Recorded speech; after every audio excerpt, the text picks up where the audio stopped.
Hi there, I'm Jan Spragge, and you're listening to The Jan Spragge Show on Northumberland 89.7. Live streaming worldwide at our website, northumberland897.ca. Today we're going to be chatting with a horse whisperer and equus coach who uses her knowledge to help individuals learn more about how they are showing up in their relationships. But first, I'd like to thank you for your feedback on our chat with Dr. Elaine Demby. It's wonderful to know that many of you found Elaine's wisdom on how our thoughts and intentions affect our bodies helpful. You asked for the link to the study and book by Ellen Langer that Dr. Denby referred to in her interview when she was talking about how opening our minds to what's possible instead of presuming impossibility can lead to better health at any age. We've posted the link on our Facebook page, facebook.com/Jan Spragge Show. Or if you would like, you can write into the show care of the station and we'll send you some information. I really always appreciate your feedback. It's very helpful. Later on in the show, I'm going to share with you more about our upcoming guests, including a Canadian author and businessman who's found that doing the right thing in a time of crisis can lead to living the life of your creation. And this author argues that crisis is just another name for change. My guest today is Koelle Simpson. Coelle's a horse whisperer and equus coach, as I mentioned. She offers a new perspective on communication and trust development. She wants to help people believe and trust in themselves more and in their relationships. Coelle urges people to unleash the powerful leader that's within each of us. She studied under world-renowned trainer and best-selling author Monty Roberts, known commonly as the Horse Whisperer. And she now crisscrosses the globe, working with corporations and individuals, helping them understand themselves and how they're showing up in their relationships and how they can show up more fully. Today we have the pleasure of talking to Coelle about the wisdom she's gained through her work with horses and how it can be of help to us in our journeys. Coelle joins us today from her office in California. Welcome to the show, Coelle. Thank you for taking the time to do this today. Absolutely. Thank you so much for having me.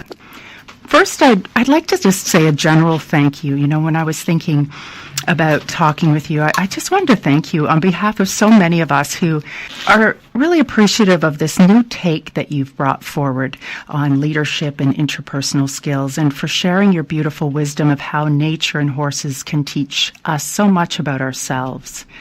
Oh, gosh. Well, you're welcome. I think it just comes from following a natural curiosity and such an interesting experience with life that, you kind of start following stepping stones and one thing leads to the next. Yeah, it sure does. It's something we who know your work are very appreciative of. I've mentioned, actually, that your work has really been embraced by leaders and individuals all over the world, and you've been featured by media outlets such as the Oprah OWN television network, the magazine, CNBC, BBC, and others, and you've worked with some really interesting people. Did you ever dream that your life would evolve in this way with horses? I'm not so sure. Yeah, I guess maybe in some ways. I think from a really early age, I knew there was something special about this animal. I certainly love all elements of nature in general and find it such a library of wealth of wisdom and of information. But when I was young, I was lucky enough to have an experience of being introduced to horses, and there was something profound there that really started to transform my relationships with people. And I don't think, I really knew that it would turn into what it has sort of evolved into today. Right. But I couldn't be more profoundly grateful for the opportunity to just offer at least one way in which these animals and animals in general are really seeking to help us become more aware how we're showing up and how to begin to create balance with this idea of leadership, which the human idea of leadership has been pretty dysfunctional for many, many years. And my experience of what that looks like in nature is something quite different. Mm-hmm. Yeah, it certainly is. And could you tell us a little bit about how you do this work. My understanding is you primarily work with people through equine coaching sessions. So could you just describe to us what that would look like? Sure. It depends. I think clients come from all different backgrounds. Sometimes it's a corporate gathering, and sometimes it's coming to a personal development type workshop, and sometimes it's people that are coming for a private, more personalized exchange. Mm-hmm.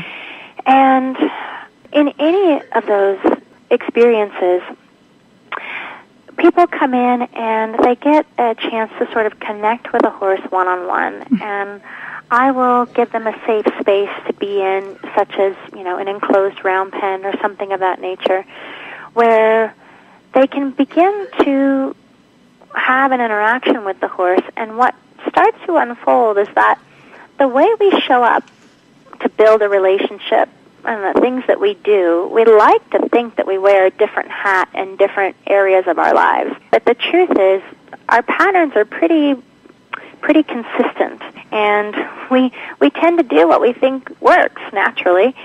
And so we will start to go about forming our relationships with this horse, and in quite short succession of time, it becomes really apparent that instead of dealing with what they thought was going to be, an interesting, unique experience with a horse, that suddenly they're dealing with their spouse, or they're dealing with their 7-year-old, or, they're dealing with their colleague at work.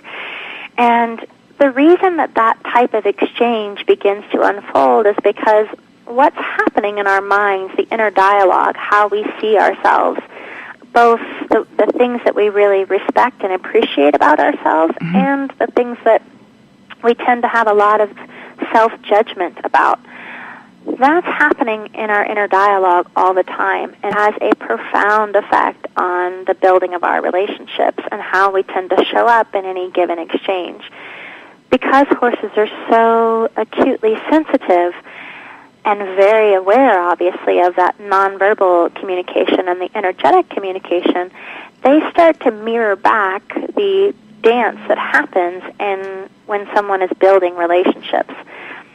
The nice thing about it is that as soon as someone starts to get a little support with sort of spotlighting what's going on and having an understanding of what is helping them to build a healthy relationship, and what might be something that they would like to shift or change about how they build relationships, once that becomes present and aware, they can start to, right there in the moment, practice something completely different. Now, it has to be authentic, because a horse is not going to make anything up. They can't lie, and they kind of are fully aware that your bodies can't lie either. So when you do stumble across a perspective of yourself that is truer than the inner critic that most of us carry with our inner dialogue, suddenly you watch an animal that has not been trained to do anything begin interacting with you in a dramatically different fashion. And I think that helps people a great deal to start to see the role that they play and what's being created in their exchanges with others. Absolutely, yes. How long would a session take, or how long does this experience take of doing the equine coaching? Well, sessions can be quite quick. I mean, in terms of getting feedback from a horse, it's practically instant. Because they are really grounded in the present, they start mirroring back to you immediately what's going on.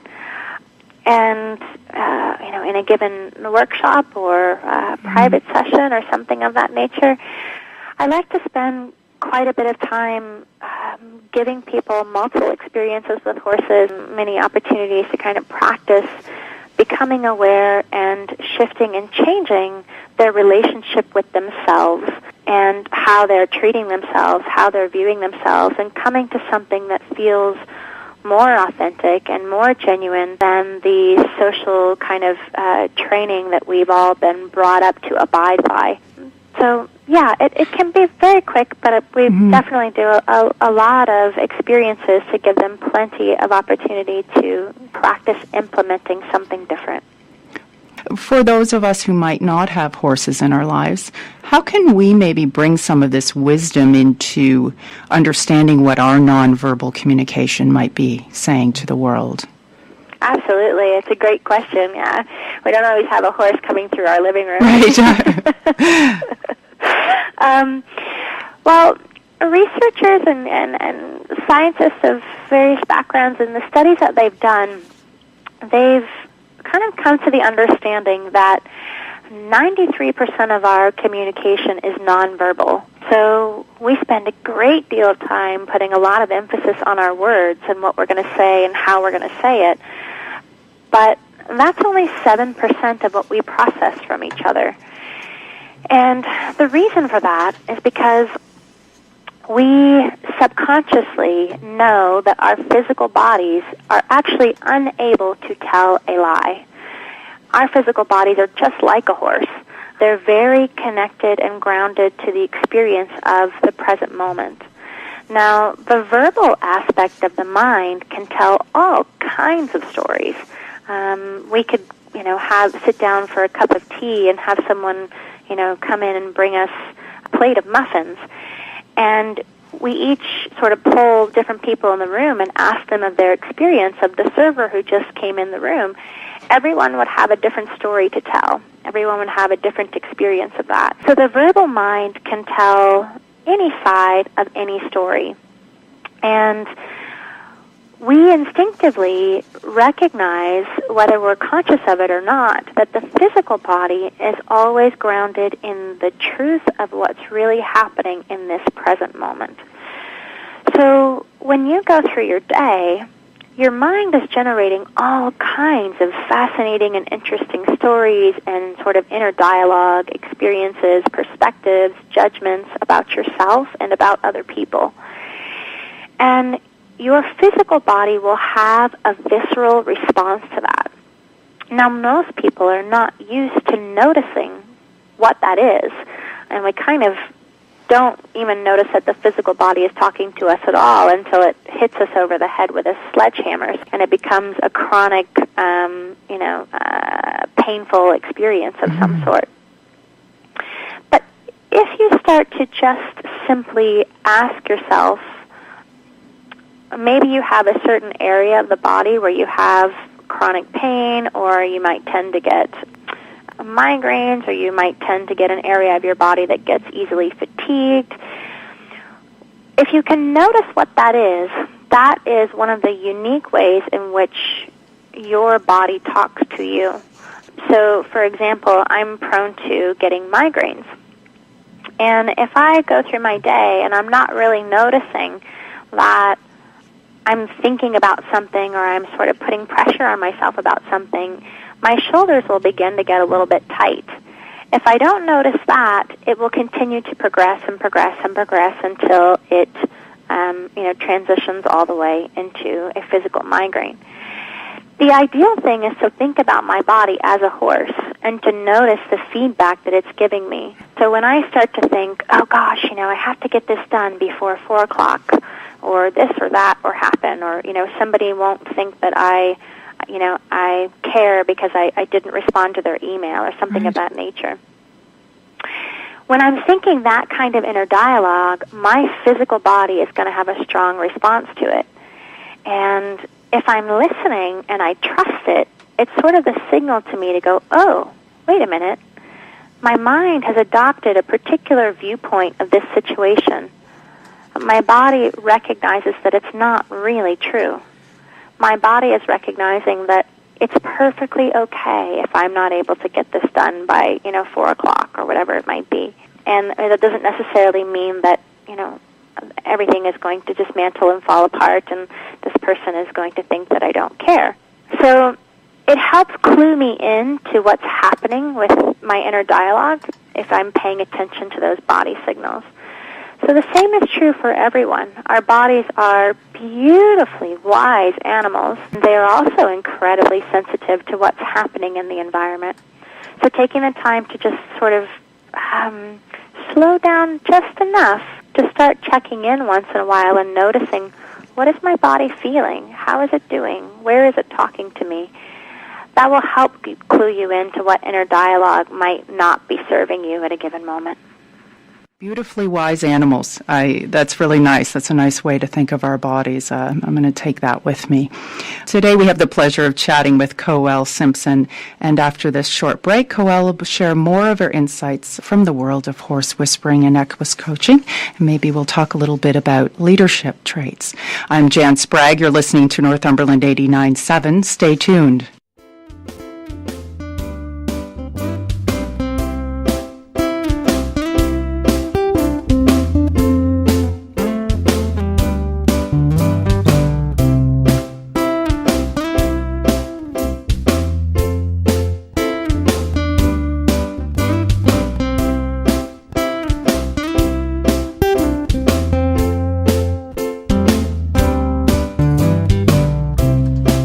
Welcome back to the Jan Spragge Show. Just before the break, we were chatting with Koelle Simpson about the wisdom that can be gained from horses.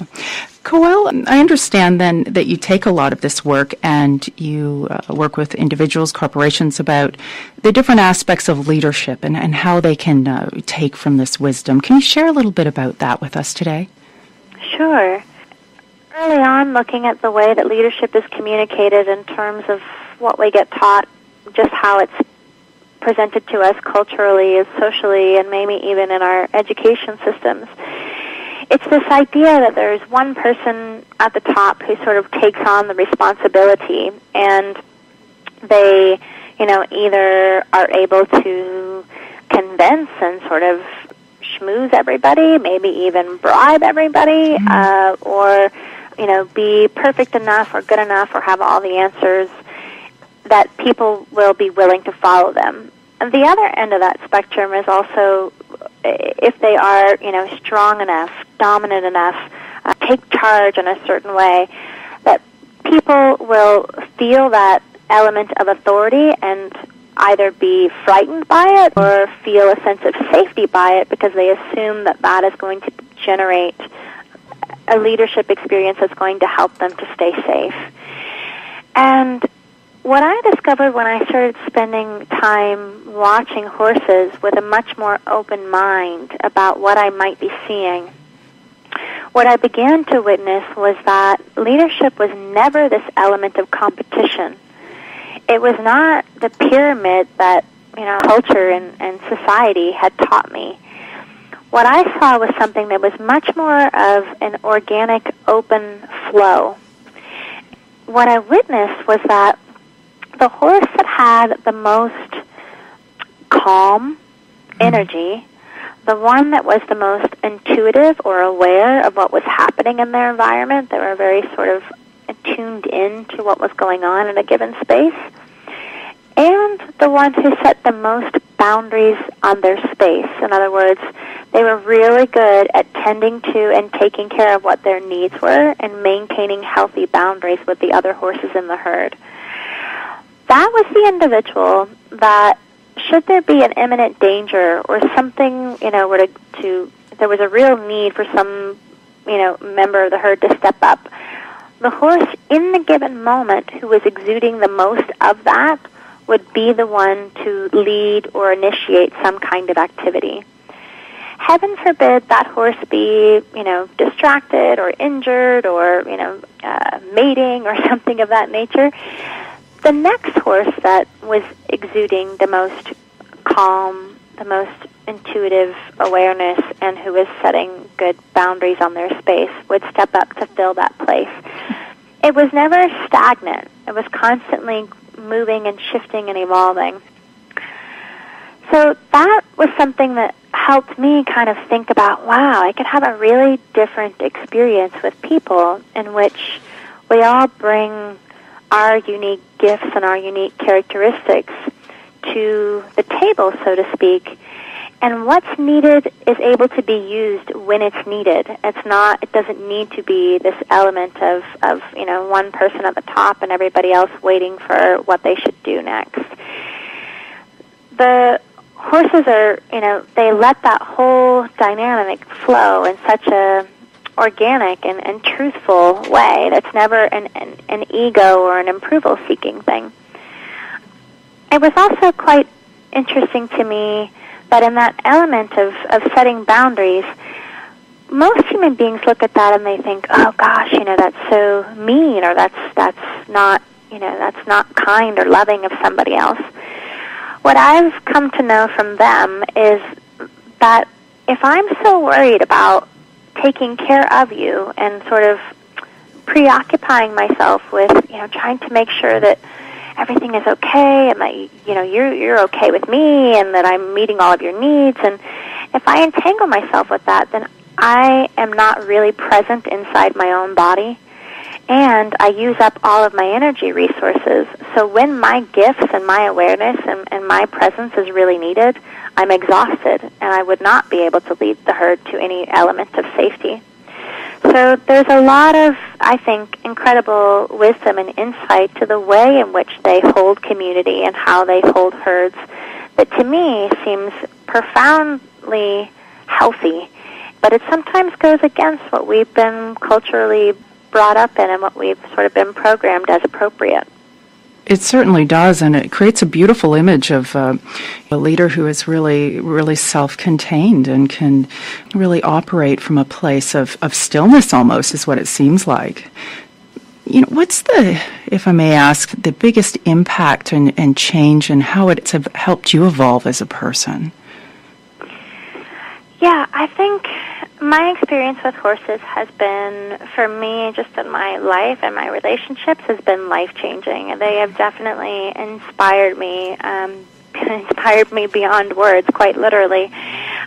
And I think that for me, it's been a journey of unlearning things that I have learned as an adult about how to, sort of be in society and what is, quite frankly, what is love? What does that mean? And how do I communicate that? How do I show up to be that?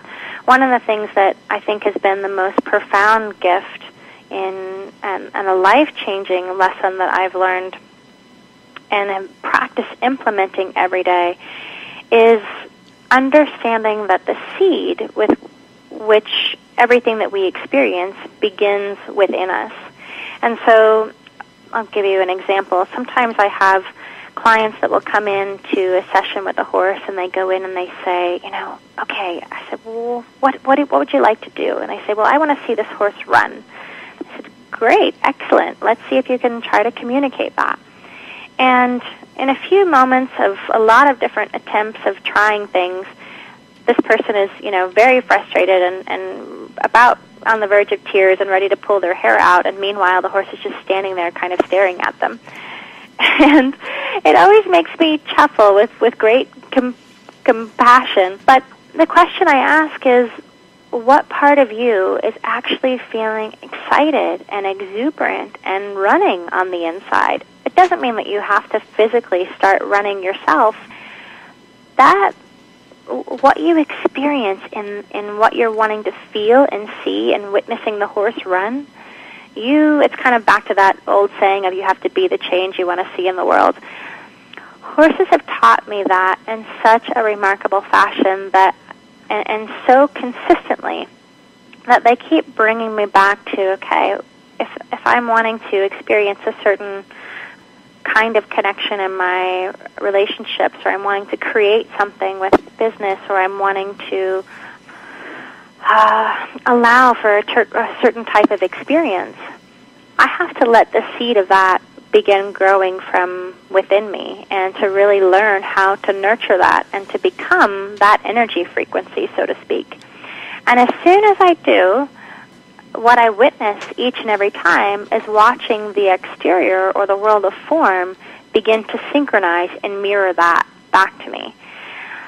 That has been something that I think has really helped me to feel playful and empowered about this experience of life, and really sort of inspired about putting some kind of art up on the canvas of life, if you will, and recognizing that I can always step back and look at the feedback, but the inspiration of what we want to create comes from within, and the art that we're creating of life becomes the sort of the collective painting that we share with each other. So experiencing that myself and having the opportunity to be able to share that very sort of tangible and visceral experience with other people has just been such a profound gift. That's absolutely beautiful. I have shivers. That's beautifully said, Coelle. Beautiful. Thank you. I really don't want to take us out of this deep dive into this world, but we are coming close to the end of our show. How do people find you on the Internet? What programs do you offer, and how can people find out more? Oh, sure. You can just Google my name or also the website, which is KoelleInc.com, CoellInc.com. Okay, beautiful. And I know there's a wonderful TEDx talk. If you do Google Koelle Simpson, there's a nice TEDx talk. There's a number of beautiful videos. Some of them I've put on the Facebook page, facebook.com/Jan Spragge Show, and I'll certainly be releasing more as time goes by and as more material comes to the surface from Coelle. And there's some beautiful resources that are amazingly helpful on the site as well. I'd like to thank you very much for joining us today, Coelle. It's been a